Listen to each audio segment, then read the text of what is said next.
Hello dear students, मैं संतोष sir आप सबका स्वागत करता हूं। इस वीडियो में मैं नया पार्ट शुरू करने जा रहा हूं जिसका नाम है ऊष्मा, हीट। पाठ शुरू करने से पहले थोड़ा आपका पूर्व ज्ञान जांच लेते हैं। बच्चों, ऊष्मा किसे कहते हैं, क्या आप बता सकते हो? हाँ सर, ऊष्मा ऊर्जा का एक रूप है। पदार्थ में स्थित कुल ऊर्जा को ही ऊष्मा कहते हैं। एकदम सही। बच्चों, ऊष्मा को और अच्छी तरह अगर आपको समझना है तो इस वीडियो के डिस्क्रिप्शन बॉक्स में जो लिंक रखा है उसे ओपन करके आप समझ सकते हो। बच्चों, अब बताओ तापमान क्या है? सर, कोई भी पदार्थ कितना गर्म है या कितना ठंडा है, इसे व्यक्त करने वाली राशि को तापमान कहते हैं। तापमान को हम सेल्सियस, फ़ारेनहाइट या केल्विन इस इकाई में व्यक्त कर सकते हैं। हाँ, एकदम बराबर, शाबाश। बच्चों, अब हम बात करते हैं कि विशिष्ट गुप्त ऊष्मा क्या होती है। विशिष्ट गुप्त ऊष्मा को समझने के लिए एक उदाहरण लेते हैं। बहुत ही सरल भाषा में समझेंगे। हमने एक पात्र में बर्फ़ लिया है। इस बर्फ़ का तापमान -10 डिग्री सेल्सियस है, बहुत ही ज़्यादा ठंडा है मान लीजिए। इस बर्फ़ को हम गर्म करते हैं, मतलब ऊष्मा प्रदान करते हैं। ऊष्मा प्रदान करने पर इसका तापमान -10 डिग्री सेल्सियस से बढ़ेगा और बढ़ते बढ़ते 0 डिग्री सेल्सियस तक मान लीजिए पहुंच गया। अब 0 डिग्री सेल्सियस पर बहुत ही अजीब घटना घटती है।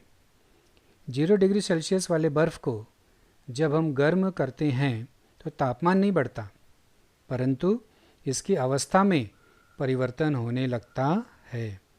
ठोस अवस्था से द्रव अवस्था में परिवर्तित होने लगता है। थोड़ा बर्फ़ पानी में परिवर्तित हो गया और थोड़ा बर्फ़ बचा हुआ है। यहाँ आप देख रहे हो कि थोड़ा बर्फ़ पानी में परिवर्तित हो गया और थोड़ा बर्फ़ बचा है, परंतु तापमान इतना ही रहेगा, 0 डिग्री सेल्सियस। और अंत में सारा का सारा बर्फ़ पानी में रूपांतरित हो जाता है, परंतु तापमान 0 डिग्री सेल्सियस ही रहता है। यहाँ आलेख में देखिए, शुरुआत में तापमान -10 डिग्री सेल्सियस से 0 डिग्री सेल्सियस तक बढ़ा, परंतु 0 डिग्री सेल्सियस पर तापमान कुछ समय तक स्थिर हो गया। कितने समय तक यह स्थिर रहेगा? जब तक कि पूरा का पूरा बर्फ पानी में रूपांतरित न हो जाए। इस क्रिया को हम कहते हैं पिघलना, द्रव में रूपांतरित होना, और इस तापमान को द्रवणांक कहते हैं। अर्थात बर्फ का द्रवणांक 0 डिग्री सेल्सियस होता है।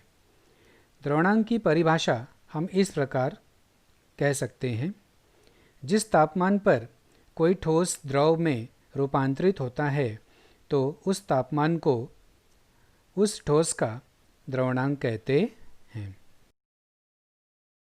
यहाँ हम उल्टी क्रिया पर यदि ध्यान दें तो भी सही होगा। यहाँ हमने बर्फ़ को ऊष्मा दिया तो वह पानी में रूपांतरित हो गया। यदि हम इस पानी में से दी गई ऊष्मा को निकाल लें तो पानी ठंडा होकर पुनः बर्फ़ बन जाएगा। इस क्रिया को कहते हैं फ्रीजिंग, यानी हिमीकरण। अब इस पानी को लगातार गर्म करते रहने पर तापमान 0 डिग्री सेल्सियस से बढ़ते जाएगा और एक ऐसी स्थिति आएगी कि पानी का तापमान 100 डिग्री सेल्सियस हो जाएगा। मतलब हमारा यहाँ तापमान का आलेख भी पहुँच जाएगा 100 डिग्री सेल्सियस पर। अब इसके बाद 100 डिग्री सेल्सियस तापमान वाले पानी को और अधिक गर्म करते जाएं तो हम देखेंगे कि उसका रूपांतरण वाष्प में होने लगता है, परंतु तापमान नहीं बढ़ता। जब तक पूरा पानी वाष्प में रूपांतरित नहीं हो जाता तब तक तापमान 100 डिग्री सेल्सियस ही रहता है। मतलब यहाँ अवस्था परिवर्तन के समय तापमान फिर स्थिर हो गया। इस स्थिर तापमान को हम आलेख में भी दिखा देते हैं। ये यहाँ से 100 डिग्री सेल्सियस पर पहुँचने के बाद कुछ समय तक स्थिर ही रहेगा। कितने समय तक स्थिर रहेगा बच्चों, जब तक कि पूरा का पूरा पानी वाष्प में रूपांतरित न हो जाए। और फिर से हम यहाँ गर्म करें तो तापमान बढ़ेगा। यह जो क्रिया है, इस क्रिया को कहते हैं वाष्पीकरण की क्रिया, और इस तापमान को कहते हैं क्वथनांक। अर्थात जिस स्थिर तापमान पर द्रव का रूपांतरण गैस में होता है, उस तापमान को क्वथनांक कहते हैं। यहाँ पर भी इसका उल्टा सही होगा। इस वाष्प में से ऊष्मा को निकाल दें तो वह ठंडी होकर पुनः पानी में परिवर्तित हो जाएगी। इस क्रिया को कहते हैं संघनन की क्रिया। हमने इस पूरी क्रिया में देखा कि यहाँ और यहाँ ऊष्मा लगातार देने पर भी तापमान नहीं बढ़ रहा है, तो वह ऊष्मा जा कहाँ रही है बच्चों? उस ऊष्मा का उपयोग किया जा रहा है इस बर्फ के परमाणु अणु के परस्पर बंध को कमज़ोर करने के लिए। बर्फ के परमाणुओं का बंध कमज़ोर हो रहा है, तभी तो बर्फ की अवस्था में परिवर्तन हो रहा है। बच्चों, अवस्था में परिवर्तन कैसे होता है? जब किसी ठोस को ऊष्मा दी जाती है तो वह ऊष्मा को ग्रहण करके उसके परमाणुओं का जो परस्पर बंध होता है वह कमज़ोर हो जाता है, लचीला हो जाता है। इसीलिए उस ठोस की अवस्था में परिवर्तन हो जाता है। तो यहाँ इस क्रिया में भी स्थिर तापमान पर जो ऊष्मा बर्फ को दी जा रही है, उसका उपयोग उसके परमाणुओं द्वारा अवस्था परिवर्तन के लिए किया जा रहा है। और इसी तरह से 100 डिग्री सेल्सियस तापमान पर दी गई ऊष्मा का उपयोग पानी के अणुओं परमाणुओं द्वारा अवस्था परिवर्तन के लिए किया जा रहा है। और यही ऊष्मा होती है गुप्त ऊष्मा, यानी विशिष्ट गुप्त ऊष्मा। यहाँ पर हमें दो प्रकार की विशिष्ट ऊष्मा प्राप्त होती है, क्योंकि दो जगह अवस्था परिवर्तन हो रहा है ना, एक यहाँ और एक यहाँ। हम इस पिघलने वाली अवस्था परिवर्तन की बात करते हैं। मान लीजिए आप एक छोटा सा बर्फ़ पिघला रहे हैं और मैं एक बड़ा सा बर्फ़ के टुकड़े को पिघला रहा हूँ।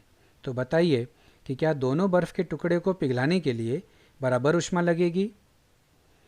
मान लीजिए आपने कहा मुझे इस बर्फ़ के टुकड़े को पिघलाने में 1000 जूल ऊष्मा लगी, और मैंने कहा इस बर्फ़ को पिघलाने के लिए मुझे 4000 जूल ऊष्मा लगी।